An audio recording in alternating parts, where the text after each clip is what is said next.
Financial Liberation: Black Women's Path to Wealth and Empowerment. Welcome to a conversation that will challenge everything you thought you knew about wealth creation for Black women in America. Today, I'm thrilled to share transformative insights from my recent interview with the Sekhmet Shabaka, a revolutionary financial strategist whose work has fundamentally altered the landscape of economic empowerment for Black women across the nation. When I first encountered Sekhmet's work, I was struck by her unique ability to blend practical financial wisdom with profound cultural understanding. She isn't just a financial advisor, she's a visionary architect designing new pathways to prosperity for communities that have been systematically excluded from wealth building conversations for generations. Her methodologies have helped thousands of Black women break through economic barriers, creating ripples of change that extend far beyond individual bank accounts into entire communities.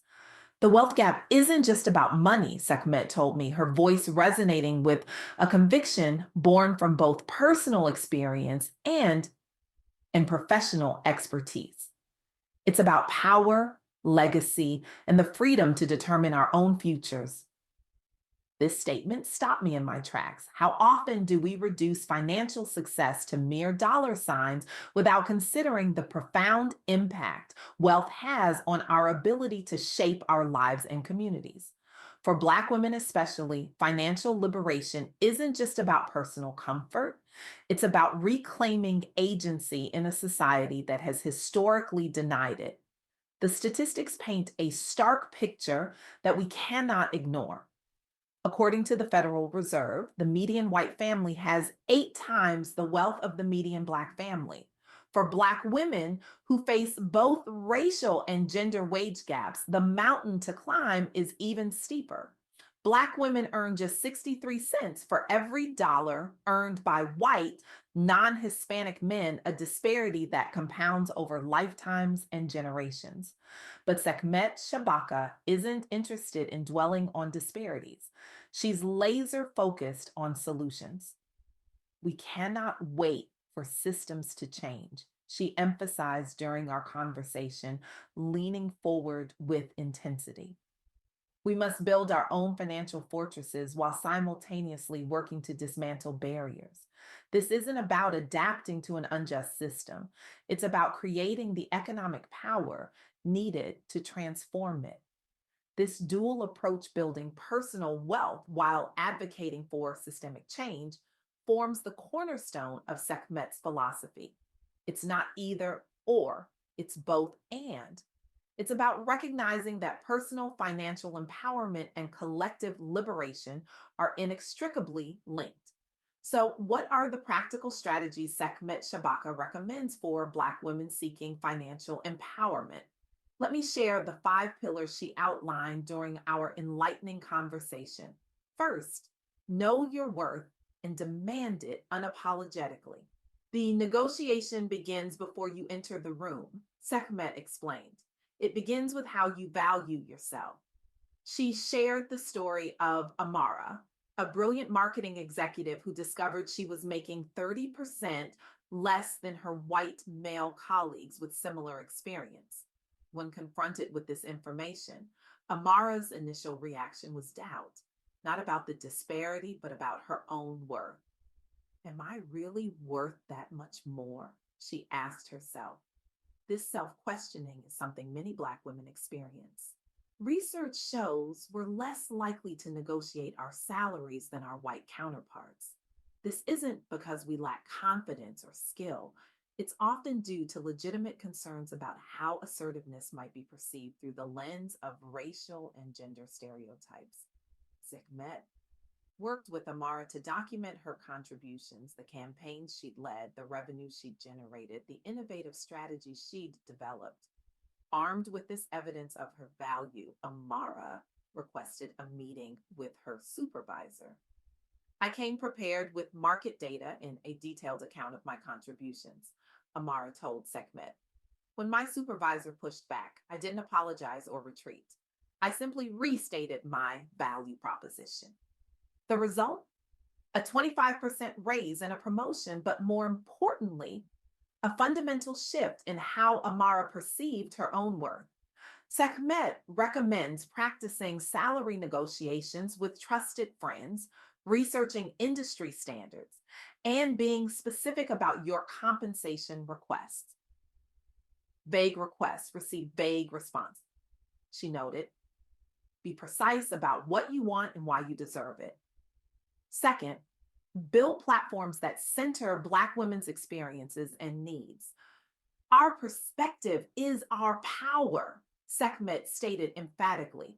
The unique lens through which Black women view the world isn't a limitation, it's a competitive advantage. She pointed to the success of entrepreneurs like Rihanna, whose Fenty Beauty revolutionized the cosmetics industry by prioritizing inclusivity, and Bozoma St. John, whose marketing genius stems from her authentic understanding of cultural nuances. Sekhmet shared the story of Denise, who transformed her frustration with the lack of professional networking spaces for Black women into a thriving business. Denise created what she couldn't find, Sekhmet explained. She built a platform that now serves thousands of Black women professionals and generates seven figures annually. The key was that Denise didn't try to replicate existing networking models. She designed an experience specifically addressing the unique challenges and opportunities Black women face in professional settings. Her intimate understanding of her community's needs became her market advantage. When you build from your lived experience, Sekhmet explained, you create solutions for problems others don't even recognize exist. Third, practice financial discipline as a form of self care. Budgeting isn't punishment, it's protection, Sekhmet said with a smile that conveyed both warmth and wisdom. Living below your means isn't deprivation, it's preparation for abundance. She advocates for a 50-30-20 rule, allocating 50% of income to needs, 30% to wants, and 20% to savings and investments. But she adds a crucial caveat for Black women. Given the wealth gap we're trying to close, aim for 30% to savings and investments if possible. Sekhmet shared the transformation of Maya, a creative director who was earning six figures but still living paycheck to paycheck. Maya had internalized the belief that spending lavishly was how she proved her success. Sekhmet explained. But this consumption wasn't bringing her joy, it was creating anxiety. Through working with Sekhmet, Maya redefined her relationship with money. She began seeing saving as an act of self love rather than restriction. Within 18 months, she had eliminated $45,000 in credit card debt and built a 6-month emergency fund. The freedom I feel knowing I can walk away from any situation that doesn't serve me is priceless, Maya told Sekhmet. That's true luxury. Fourth, invest in real estate strategically and collectively. Land ownership has historically been denied to Black Americans, Sekhmet reminded me. Reclaiming our right to property isn't just financial, it's revolutionary. She advocates for Black women to explore various pathways to real estate investment, from traditional home ownership to real estate investment trusts, REITs, to collective purchasing models. Sekhmet shared the inspiring story of five friends in Chicago who pooled their resources to purchase their first investment property. None could afford to enter the market individually, but together they purchased a duplex that now generates rental income for all investors. 5 years later, they own three properties and have created a formal investment group that's open to other Black women in their community, Sekhmet said. They are building wealth while creating affordable housing options in neighborhoods experiencing gentrification. This collective approach addresses one of the biggest barriers to real estate investment for Black women: access to capital. By pooling resources, Black women can enter the market sooner and begin building equity faster. Fifth, and finally, create structures for generational wealth transfer. Wealth isn't just about what you earn, it's about what you own and what you pass on, Sekhmet emphasized. Too many of us are starting from zero with each generation. She outlined essential components of generational wealth planning: life insurance, wills, trusts, and financial education for the next generation. Have money conversations with your children early and often, she advised. Teach them that money is a tool, not a taboo. Sekhmet shared a powerful ritual she practices with her own family: regular financial summits where they discuss investments, review goals, and make collective decisions about resource allocation. These summits demystify money and empower everyone to participate in wealth building, she explained. They transform money from a source of anxiety to a source of connection. Throughout our conversation, Sekhmet Shabaka returned to a central theme. Financial liberation for Black women isn't just about individual prosperity, it's about collective power. When one Black woman achieves financial freedom, she rarely climbs alone, Sekhmet observed. She extends her hand to bring others along. This ripple effect explains why Sekhmet's work is so vital. By empowering Black women financially, she's catalyzing transformation that extends far beyond bank accounts. She's fostering economic resilience in communities that have historically been excluded from wealth building opportunities. As our interview drew to a close, I asked Sekhmet what keeps her motivated in this work. Her response was immediate and powerful. I'm driven by the vision of Black women living lives unburdened by financial stress, she said. Imagine the art they'll create, the businesses they'll build, the policies they'll shape when they're not working multiple jobs just to survive. This vision of Black women's talents fully expressed and fairly compensated is one worth fighting for.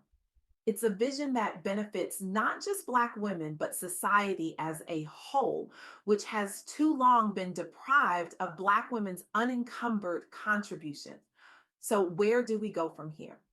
The path forward requires both individual action and collective commitment. It demands that we reject the false narrative that financial success for Black women is exceptional rather than expected. It requires that we dismantle systems that perpetuate economic inequality while simultaneously building new structures that facilitate wealth creation.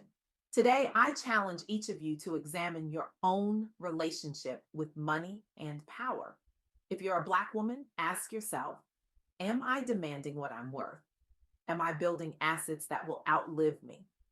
Am I part of a community that supports my financial growth?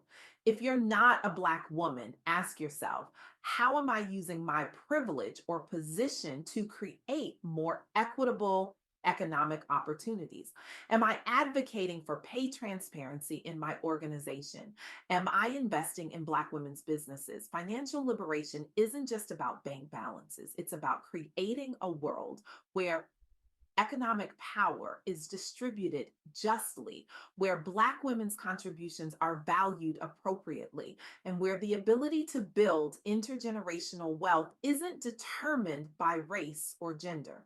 In the powerful words of Sekhmet Shabaka, financial freedom isn't the finish line, it's the starting point.